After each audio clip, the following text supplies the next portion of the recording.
The House assembles under Article 175 or 176 of the Constitution. Every member shall maintain the dignity and solemnity of the occasion before, during, or after the governor's address and shall not obstruct or interrupt the address in any manner.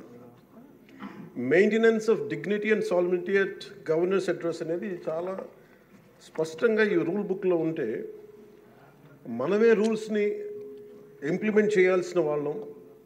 వారికి సంఖ్యాబలం ఉందా లేదా పక్కన పెడితే every member of this house has a responsibility to follow the rules. మనమే కనుక రూల్స్ని break చేస్తే ఇంక మన ప్రజలకి కానీ చూసే వాళ్ళకి ఏం చెప్తాం? నాకు చాలా కాలం క్రితం నేను అప్పుడప్పుడు మనోహర్ గారిని అడుగుతూ ఉంటాను, సరే అసెంబ్లీలో ఇక్కడ ఏమి గొడవలు జరిగినా ఎందుకు కేసులు పడవని అనేవాడు. ఇక్కడ ఏమి మీకు కొట్టుకో, ఇది నేను నాకు చాలా కామన్ మ్యాన్ ఒక ఇష్యూ, ఒక ఇన్క్విజిటివ్నెస్. అండ్ నాకు పార్లమెంట్లో గొడవ జరిగినప్పుడు ఏమి అవ్వేంటి ఇబ్బంది పెట్టేస్తారు ఏంటంటే, ఇక్కడ అవేమి ఉండవు, ఇక్కడ ఇట్స్ ఫ్రీ ఫర్ ఆల్ అన్నట్టుగా మాట్లాడితే వీ హ్యావ్ మోర్ రెస్పాన్సిబిలిటీ. మన మీద రూల్స్ పెట్టలేదు అంటే ఏం కేసులు పెట్టమండి. ఇదే కనుక నిన్న వాళ్ళు చేసిన గొడవే కనుక గవర్నర్ గారి మీద ఆయన సుప్రీంకోర్టు జస్టిస్గా ఉన్నప్పుడు ధైర్యం చేయగలరా? కళ్ళల్లో చూడగలరా?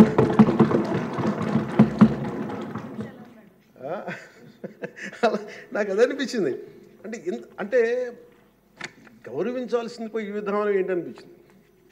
నిన్న టీవీ వాళ్ళని అడిగారు, మీరు వీళ్ళు వైసీపీ నాయకులు ఇలా మాట్లాడారు కదా, మీ ఇదేంటి అని. YCP synonym for ruckus. అంటే గొడవకు కానీ బూతులు కానీ వాళ్ళు పర్యాయ పదం అయిపోయారు.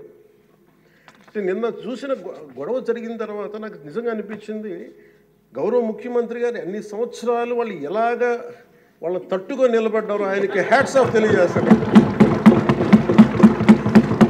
అది ఎంత గట్స్ ఉండాలి, ఎంత దమ్ము ఉండాలి, ఎంత ధైర్యం ఉండాలి. అలాగే నాకు నిన్న గొడవలు జరుగుతుంటే నాకు అనిపించింది, నాకు ఇవే గుర్తొచ్చినాయి అధ్యక్ష.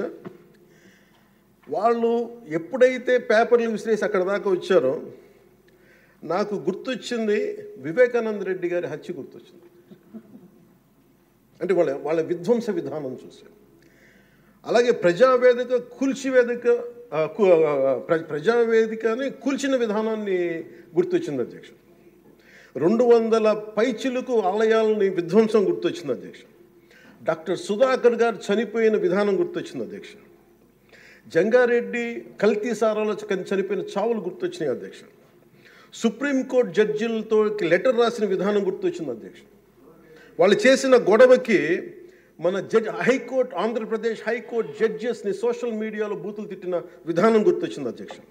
సోషల్ మీడియా అబ్యూస్ గుర్తొచ్చింది అధ్యక్ష. పత్రికాధిపతులపై దాడులు గుర్తొచ్చినాయి అధ్యక్ష. రివర్స్ టెండరింగ్ గుర్తొచ్చింది అధ్యక్ష. పాలసీ టెర్రరిజం గుర్తొచ్చింది అధ్యక్ష. స్వయాన మీ మీద జరిగిన టార్చరు, దాడులు, ఇబ్బంది పెట్టిన విధానం గుర్తొచ్చింది అధ్యక్ష. మడడువుల విధ్వంసం గుర్తొచ్చింది అధ్యక్ష. చంద్రబాబు గారిని 53 రోజులు జైల్లో పెట్టి ఇబ్బంది పెట్టిన విధానం గుర్తొచ్చింది అధ్యక్ష. అమరావతి రైతుల్ని దారుణంగా రక్తాలు వచ్చేలా కొట్టి కేసులు పెట్టింది గుర్తొచ్చింది అధ్యక్ష. తిరుపతి కల్తీ లడ్డులు గుర్తొచ్చినాయి అధ్యక్ష. అబ్యూస్ ఆన్ విమెన్ గుర్తొచ్చింది అధ్యక్ష. మన కళ్ళ ముందు వీళ్ళు విధ్వంసం తెలియజేస్తూ ఉంటారు. వీళ్ళు ఈ స్థాయిలో ఇక్కడ ప్రవర్తిస్తే దానికి సంబంధించి బయట ఇట్లాంటి గొడవలు జరుగుతాయి అధ్యక్ష. ఇది మారాలి అని చెప్పి మనం మాట్లాడితే ప్రజలు మనకి ఈ రోజున ఇంత అత్యధిక బలంతో మనల్ని ఇక్కడ నుంచోబెట్టారు అధ్యక్ష, ఇక్కడ కూర్చోబెట్టారు మనందరినీ. ప్రజాస్వామ్యం కేవలం ఎన్నికల విజయాలతో పరిపూర్ణం కాదు అధ్యక్ష. మంచి పరిపాలన అందించాలంటే జవాబుదారీతనంతో కూడిన చర్చలు అవసరం అధ్యక్ష. ప్రతిపక్షం అనేది లేదు. నేను చెప్పాను, మాకంటే ఒక సీట్ వచ్చినా మీరు ప్రతిపక్షంలో కూర్చుంటారు కానీ నేను సంతోషంగా ఉంటానంటే పాపం లేదు. మీ ప్రజలు మీకు ఇవ్వలేదు అవకాశం. లేదు, మాకు దామాషా పద్ధతి ప్రకారం పర్సంటేజ్ ప్రకారమే మాకు ఓట్లు మాకు ప్రతిపక్షం కావాలంటే they should go to Germany అధ్యక్ష.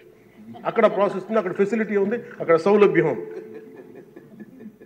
మీరందరూ తలా ఒక కాంట్రిబ్యూషన్ చేసిన సభ్యులందరూ వాళ్ళకి కూర్చొని ఫ్లైట్ టికెట్ వేసి పంపిస్తాం అధ్యక్ష.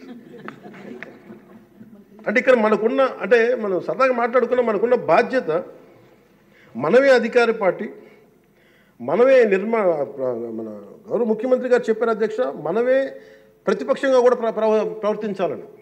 అంటే నిర్మాణాత్మక ప్రతిపక్షంగా యాజ్ ఎ కాన్షియస్ కీపర్గా.